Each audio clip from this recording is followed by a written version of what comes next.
आज म तपाईहरुलाई एउटा बाइबलको सत्यता बताउन चाहन्छु। धैर्य धारण गरेर अन्तिमसम्म सुनिदिनुहोस् है त। अनि लाइक, शेयर, कमेन्ट पनि गर्नुहोस् है। हामी एउटा सत्य कुराहरु हामीले सिकिराखेका छौं। अहिले यो धर्महरु एकदमै दिन प्रतिदिन उपस्थित सृजना भइराखेको छ। मान्छेहरुले विभिन्न नयाँ धर्महरु चाहिँ बनाइराखेका छन् हैन।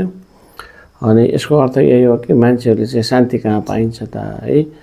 यो धर्म कर्म गरे भने शान्ति पाइन्छ कि भनेर चाहिँ मान्छेहरुले चाहिँ यो धर्महरु स्थापना गरिराखेको छ है।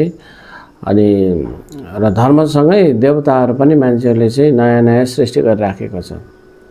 अहिले चाहिँ नेपालमा करिब 33 कोटी देवी देवता भनेको लगभग 3 लाख है देवी देवता भन्ने बुझिन्छ है। र त्यतिले पुगेन भनेर मान्छेहरु चाहिँ अहिले नयाँ देवी देवताहरु आविष्कार गरेको छ। वैकल्पिक बाटोहरु खोजिराखेको छ है। त्यसले गर्दाखेरि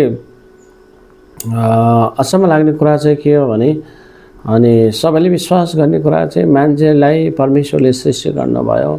संसारमा भएका सबै कुरालाई चाहिँ परमेश्वरले सृष्टि गर्नुभयो भनेर चाहिँ अनि विश्वास गरिन्छ। ईश्वरले सृष्टि गर्यो भनेर। तर अहिले चाहिँ मान्छेले नै ईश्वर सृष्टि गरिराखेको छ। मान्छेले ईश्वर बनाउन थालेको छ है। नयाँ देवताहरु सुरुवात गरेको छ। अनि धर्मशास्त्र बाइबलले भन्छ, प्रभु येशूले नै भन्नुभयो कि म धर्म स्थापना गर्न हैन धार्मिकता स्थापना गर्न आए। क्रिस्चियनिटी कुनै एउटा धर्म कुरा होइन, एउटा धार्मिकताको कुरा हो।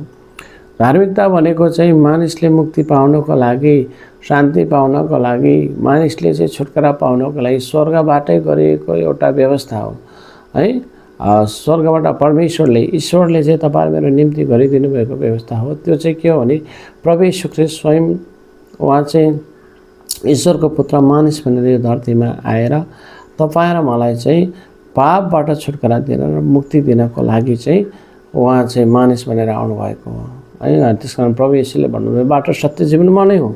मद्वारा बाहेक कोही पनि पिता कहाँ पुग्न सक्दैन है।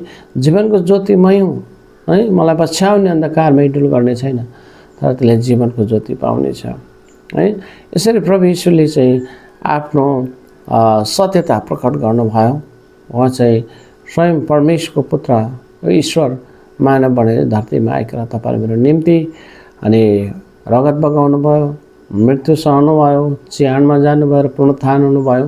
र उहाँ चाहिँ अहिले ईश्वरको दाहिने बाहुलीमा विराजमान हुनुहुन्छ र अहिले स्टिल उहाँले तपाईहरु मलाई अझै पनि प्रेम गर्नुहुन्छ। त्यसकारण पिता परमेश्वरले यूहन्ना रचित सुसमाचारको